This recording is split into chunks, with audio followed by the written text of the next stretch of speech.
beaucoup de personnes qui veulent lancer leur projet donc à travers un site web, ils ne savent pas encore comment créer des sites. Donc aller acheter un hébergement payant juste pour essayer, voilà, c'est pas l'idéal. On est d'accord là-dessus. Ce que je recommande, donc soit tu prends un hébergement pendant un mois, c'est une option, voilà. Par exemple sur Hostinger, ils ont une offre pendant un mois, un domaine temporaire, ça coûte très peu.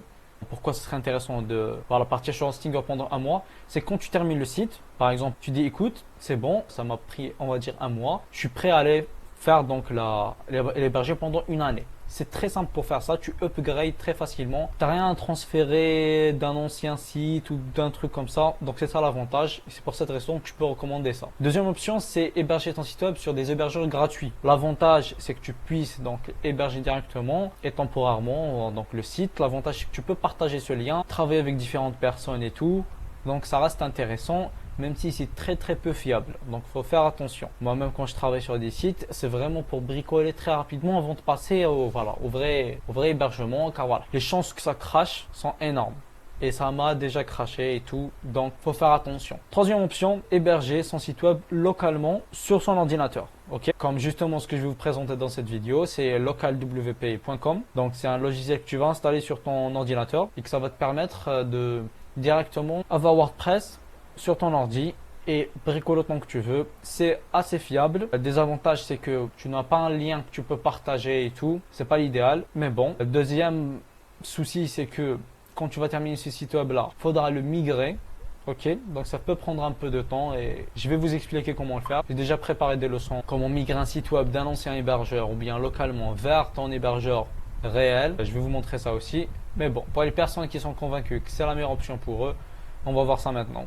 Ok, donc là, comme vous voyez, on arrive sur localwp.com. Je vous laisse le lien, sinon il suffit de chercher sur Google localwp, premier lien. Ok, donc il appartient au groupe d'entreprises WP Engine. Sinon, c'est juste un hébergeur WordPress. C'est pas que je l'utilise, c'est juste qu'ils sont très populaires. Tu arrives sur cette page là, tu fais quoi? Download for free. Ok, là tu arrives là, il te demande sur quelle plateforme tu veux l'installer. Est-ce que c'est sur Mac, Apple Silicon, Windows, Linux, etc. Moi je suis sur Windows. Toi tu installes la version pour ton système d'exploitation. Prénom, on va juste mettre ma web. Organisation, bon ça c'est optionnel. Agence, indépendant, vas-y. Bon moi je vais mettre agence. Là, tu vas mettre ton email. Moi par exemple je vais mettre contact@digitalellipse.com.net. Clique sur Get It Now. Très classique, et là ça commence à se télécharger. Donc, comme tu vois ici, ça fait 700 mégas. Bon, j'ai une connexion pas mal, donc ça va me prendre à peine une minute. Donc tu attends que ça se télécharge. Sinon, comme tu vois ici, si le téléchargement se lance pas automatiquement, tu peux cliquer sur ce bouton là. Ok, donc on voit que le téléchargement est terminé. Donc je clique sur ce installateur pour installer ce logiciel. Donc comme tu vois ici, c'est en train de s'ouvrir, ça peut prendre un peu de temps, mais t'inquiète pas. Et j'arrive sur l'installateur. Là, il me demande est-ce que je veux uniquement l'installer sur cet utilisateur ou bien pour tout le monde. Moi, ça me suffit. Voilà, ça c'est l'endroit où il va être installé. Je vais directement cliquer sur installer, c'est aussi simple que ça. Ok, donc comme tu vois, l'installation, elle est terminée. Donc il me demande ici est-ce que je veux lancer local. Donc c'est local WP, il s'appelle local ici. Si je clique sur fermer et je laisse ça cocher, ça va l'ouvrir. Sinon à un moment tu vas trouver une icône ici sur ton bureau. Okay. Et voilà à quoi ça ressemble. À chaque fois ça prend un peu de temps quand même pour installer et l'ouvrir. Donc t'inquiète pas, apparemment c'est juste comme ça. Donc là on a plusieurs trucs. J'ai même un ancien site que j'avais créé dans une ancienne version. Donc là pour créer un site, il suffit de cliquer sur ce bouton là et là on arrive sur Create Site, Create a New Site. Sinon si tu as, je pense que ça ne nous concerne pas puisque c'est la première fois qu'on lance ce logiciel. Mais si tu as déjà une ancienne version que tu as enregistrée du site, tu peux l'upload ici. Sinon on va juste cliquer sur créer un nouveau site et on continue. On donne un nom à notre site web. Donc je vais l'appeler, je sais pas, Mercedes.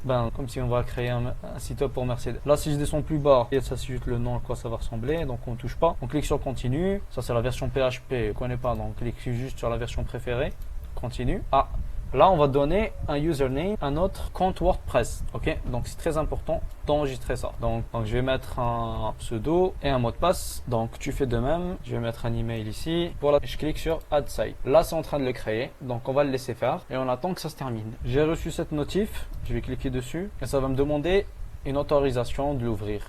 Je ne sais pas ce que l'enregistreur va pouvoir enregistrer ça. Sinon vous allez avoir une sorte de fenêtre avec Windows Processor. Vous cliquez juste sur oui pour lui donner l'accès pour qu'il puisse créer le service nécessaire. Ça va sûrement vous demander ça plusieurs fois pour différents services parce qu'en fait il va utiliser le service local de votre ordinateur pour justement vous permettre de gérer des sites web WordPress localement. Donc n'hésitez pas à lui donner les accès. je pense qu'on peut faire confiance pour créer notre site, au moins le moment où on est en train d'apprendre à développer ce site web WordPress. Donc je tiens à rappeler à ceux qui ne savent pas encore, en fait j'ai sorti ma formation Digital Launch WordPress Mastery où on va apprendre littéralement comment gérer tout ton site web WordPress de A à Z. En développant aussi différentes mises en page pour ton site, on pratique directement. On a même repris le site web de Mercedes pour prendre ça comme exemple et appliquer. Très sympa, c'est très pratique. Ça va te permettre vraiment de débloquer plusieurs idées et pouvoir maîtriser ton site web, ce qui est très important pour une personne qui veut lancer un projet. Tout est listé, tout est catégorisé, tu peux chercher l'information que tu veux.